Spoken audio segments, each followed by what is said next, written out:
Sting of the Scorpion, the episode the UK forgot. And as we start this episode with the Mortal Kombat team and their little base all huddled around Nightwolf playing on the computer, it really hits you how un-Mortal Kombat a lot of Defenders of the Realm is. Like, yes, there were groups of people that sort of teamed up in ways to protect the Earth in Mortal Kombat storylines. But being an actual Mortal Kombat branded strike force that holds up in a singular base of operation does not particularly hold true to MK lore. The Special Forces with Jax and Sonya is the closest you're ever gonna get to something like this, and guess who wasn't a part of that group? The rest of these people. And do they all just live in the combat cave now? I'm sure that's gonna make for some interesting arguments. You think they all gotta fight with Nightwolf over getting some computer time? Like Sub-Zero's really gotta get on Skype to chat with Frost to talk about how dumb Lin Kuei is being lately and Nightwolf won't let him? Hey, listen, Sub-Zero, I'm Neat Hacksaw, so my computer time is super important, where yours isn't. Besides, I'm the one paying for the internet around here. Well, I'm sure Sub-Zero would help you pay for the internet, Nightwolf, but all of his accounts are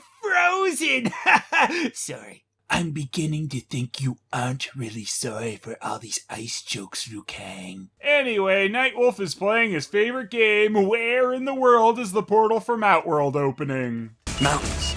Tibet. There's an ancient burial ground in those mountains. It's built into the side of the cliff face like a fortress. If Scorpion takes it before you do, he can hold it indefinitely. Do we really care if Scorpion hangs out in an old graveyard in Tibet? Yes, who knows what Scorpion could do there? Well, yeah, what could Scorpion do there? Have fun and stuff? Oh, I didn't know we were the fun police, Raiden. Just go stop Scorpion for being Scorpion! I'd also like to know how they know this particular portal opening equals Scorpion. I mean, other than him being name dropped near the end of the first episode. If Scorpion holds up in his burial fort, we'll be able to keep him pinned down there. You didn't say the magic word. I'll explain on the way. You're coming? Give me a break, Jax. You know I can't fight your battles for you. All I can do is make you fight my battles and criticize from the sidelines. If you humans are going to save your mortal butts, you've got to learn to protect yourselves and your planet. Well, those are some classic Raiden excuses right there. He can't help because they've got to do it themselves. Until Raiden feels like helping anyway, but he's got to do it later for dramatic effect. That way, it's a lesson. Hey, I learned my lesson. Anyway, the new greatest Mortal Kombat character, Kiba, sees the main characters off in their jets. And yes, it's Kiba, not Kiva. This character is just so important that I've never heard their name correctly before. Sorry, keepers and bits. There may be a dimensional portal hidden in those tombs. Oh, I see you didn't want to come, but you're gonna bug us on the phone the entire time? Thanks, Raiden. Also, why is Raiden phasing into the background? I thought this was like supposed to be a glare or something on the screen first, but it's Raiden's background, not the inside of the jet. Would it help to talk about it, Lou? Oh, what? I thought this was a kid's show. Why are you bringing up my lack of stamina, Kitana? It's strange for you seeing Sub-Zero again, isn't it? What, since the last episode? I've never been sure I could have defeated Sub-Zero's brother without your help, Kitana. Why are they still talking about this? I thought they moved past it in the previous episode. I mean, this would be fine if we were exploring anything a little deeper, but this is basically the same conversation as last time. Until you believe in yourself, you have not truly won Mortal Kombat. Well, I guess Outworld just beat Earthrealm in Mortal Kombat then, Kitana. Psst. Your family seems to have some unpleasant history with Scorpion. Well, his older brother, the Elder Sub-Zero, murdered him, so yeah, I guess you could count that as unpleasant history, Striker. No wonder no one likes you. Scorpion fell at the hand of his enemy. I don't want to name names or anything, especially as the name of the enemy he fell to is the name I use now. I'm bad at names. Then again, my bro's new name isn't very creative either, as he just reversed our creators' names. That's too meta, Sub-Zero! His spirit rose, seeking refuge in the realm of honored dead. Scorpion's demise was without honor. He was refused entrance. Wow, already the Scorpion backstory is horribly off, as Scorpion is usually a pretty honorable character despite him looking evil. That's actually one of the reasons I always found Scorpion to be an interesting character, because by all accounts you'd think he'd be a bad guy, but he's really more of the anti-hero vigilante type. In the original story, he was granted his return as an undead specter to avenge his death at the hands of the Elder Sub-Zero, Bi-Han. Even though he'd gotten his revenge on the Elder Sub-Zero during the events of the first Mortal Kombat, he still initially thought that the younger Sub-Zero, Kuai Liang, was his murderer come back as well. So Scorpion went after him until he witnessed that this Sub-Zero was a more merciful and honorable person, unlike old Bi-Han. Upon learning that this was actually Bi-Han's younger brother, Scorpion decided to act as his protector to atone for killing his brother. So he was a much more complex character than you'd initially think. By all the powers of evil, I will not rest until I have my revenge. Or you could just dumb him down to being so evil that he even says, "By all the powers of evil." I hate takes on Scorpion that just make him boring like this. You could still have him working for the bad guys at the beginning of this episode, as Scorpion is flipped sometimes during the stories if he's been promised the resurrection of his family or clan or something. And then you've got something much more interesting than, "Mwahaha, I'm evil for the sake of evil." Get over here! And that Scorpion's classic line said absolutely nothing like it should be. This take on the line was always so funny to me and my friend Joel that we included it as a joke in Mortal Comedy.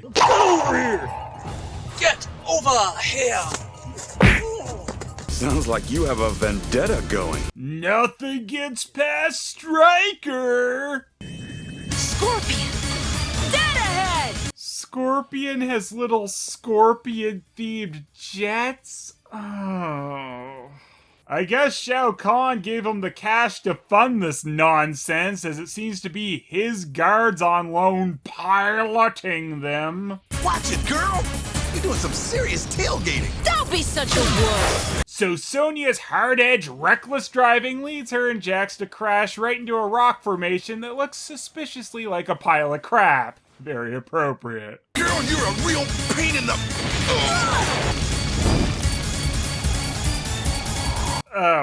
What? Why did that happen? Was their jet alive? The show never gives an explanation for this.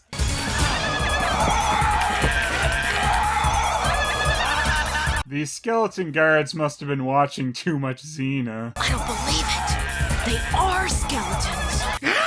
Lisa, look out! A skeleton! Who wants to wear my ring? Good one, Sonya. But apparently that wasn't a very good attack, as the Shao Kahn wannabe seemed to just absorb it. Rest in peace. Or should I say, pieces. We seriously couldn't show the stupid skeletons falling into pieces? I mean, I know you're trying to tone this down, but I feel like that's really not that graphic to show skeleton men falling apart. Obliterate those pathetic fools! All right, how you gonna get him? Skeleton power? You better point that finger at yourself, Scorpion. Where are you, high? I mean, seriously, look at those pupils. Scorpion usually doesn't have any, so he must really be out of it. And just seeing Scorpion commanding minions like this feels so stupid and wrong for his character. Scorpion. Go with honor. Or you could help instead of just saying things that you think mean something, Kitana. Well, at least they're having a good time in this stupid episode, though I bet it's even embarrassing for a skeleton to get taken out by Stryker. Fatality. seriously, that one was straight up a fatality. Why were we allowed to show that versus some of the other stuff? Anyway, Fear and Loathing with Scorpion continues as now his pupils have taken over his eyes completely. And inside this little shack is a portal? So they portaled over here to find a portal out of here? No one can stop me now. I know Raiden said that earlier that Earth was useful because of all its portals, but I don't see how Scorpion portaling to Earth from Outworld just to get to a portal back to Outworld is really a great advantage. I call forth souls of darkness, the dishonored dead. Oh, with those guards gone, Scorpion can now just summon mummies from inside the crap rocks. I should have known. The story structure is just too good. From realm to realm, I will unearth my army of evil dead. And that line is why this episode of Defenders of the Realm is known in some regions as Evil Dead 17. Not happy. One impossible to exterminate ghost ninja is bad enough, but a whole army? So what's next, oh so unhelpful one? I mean, yeah, I can't argue with Jax there. Raiden could have helped stop this, but I guess the combat team being idiots and crashing their jets really taught them a lesson. Ooh. Scorpion will probably hit Outworld first. Remember me? I'm the god that's powerless there. Unlike here where I could help, but just choose not to. God, I'm useless. I don't have my powers in Outworld. Right, I forgot. Get back to Earthrealm.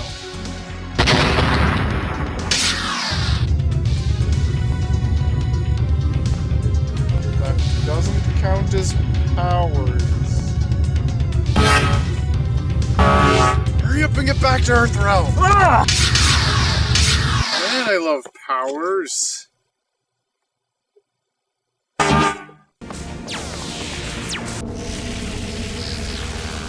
Where are we? Outworld. Raiden was right. Did Stryker think Raiden was lying about where the portal went? Oh, that's fresh. Everyone in this joint hates our guts. Was that like the crappy version of this line from the movie? I'm in a hostile environment. I am completely unprepared. I'm surrounded by people who probably want to kick my ass. It's like being back in high school. Man, I wish Johnny Cage was in this show instead of a certain useless doofus. They never even mention him. At least Annihilation quickly killed him off in a really lame way. Wait, that was worse, wasn't it? I know this show was during the Johnny Cage is dead because Daniel Pacino posed in a Bloodstorm ad, but still, it would have been nice to have at least one appearance of him. Shao Kahn would love the opportunity to eliminate the rightful heir to the throne of Outworld. Okay, Kitana is supposed to be the heir to her realm, Edenia, not Outworld. But I can't super fault the cartoon on this, as at this point, if Outworld was formerly Edenia, wasn't really clear. If Motaro's centaurs don't nail us, We get to see what kind of sleaze Scorpion can dig up. You gotta love when a character in a cartoon is supposed to interrupt or finish a line like this, yet they don't match it up correctly, leaving an awkward pause that shouldn't be there. For 10,000 years, this was my home. Earth is your realm now. You and I will never be totally at home there. What? Sub-Zero is from Earth. She could have at least said this line to Stryker, cause no one wants him in any realm. Our special powers separate us. All the others have powers too, except Stryker. Like those of Earthrealm, we are mere mortals. Hey, Sub-Zero, the Lin Kuei wasn't another dimension, you moron. You're from Earth. How much farther, Kitana? Liu Kang seriously interrupted Kitana and Sub-Zero's little "guess we gotta slim it with the Earthlings" talk for an "are we there yet?" That must be Scorpion's key target. Wow, the place Kitana led you to because it's where she said Scorpion would be must be his key target. Thanks, Stryker Lock. Not these deadbeats again. How about an anatomy lesson, Bone Boys? Jax wins sassality. Strike force! Stryker loses missality. Kitana! Thanks, Sub-Zero. I didn't see that guy in front of me until you yelled my name. Oh, but she was actually allowed to smash that one into pieces. That Jax moment from earlier just gets more and more awkward. Gotcha! gotcha. Is this just something with Jax? Everyone else gets to smash these guys on screen, but oh, Jax! Awkward close-up!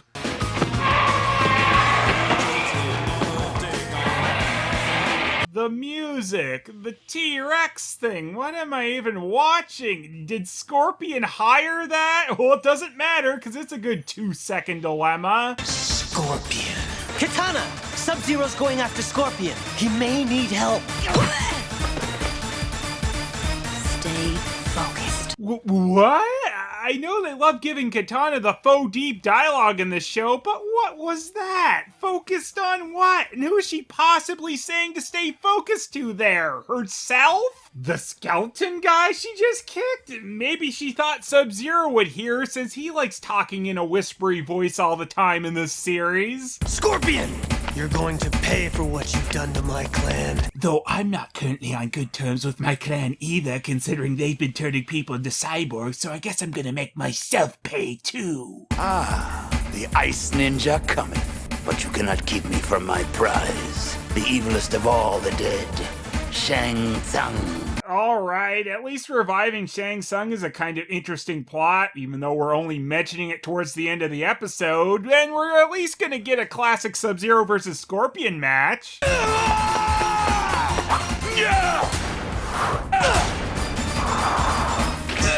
Wow, you can't even do that right, Defenders of the Realm. It's up to you, Liu Kang. Oh, of course, it's gonna be Liu Kang versus Scorpion due to their history of Johnny Cage beating him in the movie. Seriously, it's stuff like this that made me just so sick of Liu Kang at the time. He just took over everyone's stories. Neither of you is man or ghost enough to stop me. What? Princess Katana gave you the secret to defeating my brother. I too wondered if you could have beaten him without it. In my heart, I believe the answer is yes. With your heart so cold, Sub-Zero. So, how does Scorpion just revive people now? Him getting something that gave him the power to do this would have made sense for why he went to Earth in the first place instead of just him alerting the combat twits that he is up to something for no reason. Scorpion! I challenge you to Mortal Kombat! Get out of here! The tournament's not for years yet! So we get another variation on Scorpion's spear harpoon, and it's still sort of the serpent from the movie, but now it's attached via a chain, because that makes more sense. That was just really rude! Liu Kang, concentrate. This should be my battle, but no, I'll just stand here and coach you. Liu Kang can never have enough coaches. Liu Kang's fireballs apparently turned into a torpedo from Star Trek. You will finally get what you deserve, Scorpion! Without honor, you're no better than your brother. We can't do fatalities. This is MK versus DC. What? No, it's not. Yeah, you're right. I'm just a wiener. Anyway, Sub-Zero spares the dead man's life. I don't know if that really accomplishes much. Finish him! Scorpion just bought a one-way ticket to the realm of lost souls. So, don't throw him down the stairs, that would be dishonorable, but if Raiden opens a pit to hell, it's okay to freeze blast him down there. That's honorable. Then, for good measure, Raiden, I guess, sucks all the mummies in as well. Though this is kind of a win thing, so you think this would have been Fujin's job. Fujin? That blowhard? Whatever, Raiden can do things now and have powers in Outworld because it's the end of the episode and the rules don't apply to him during the closing minutes. I need a vacation. Are we friends now? Guys, I'm bored. There's another rip starting. Mortal Kombat continues. We accomplished nothing. What a mess of an episode and a horrible misuse of Scorpion. They only had the mention of possibly resurrecting Shang Tsung near the end, so the threat of that is barely acknowledged. Scorpion has just turned into a bland villain, and what little they set up with him and Sub-Zero is thrown out so it can be another Liu Kang lesson. Next time on Defenders of the Realm, it's rip-off reptile time, and Jax learns he's useless without his metal arms. I'm nothing to the team without my bionics.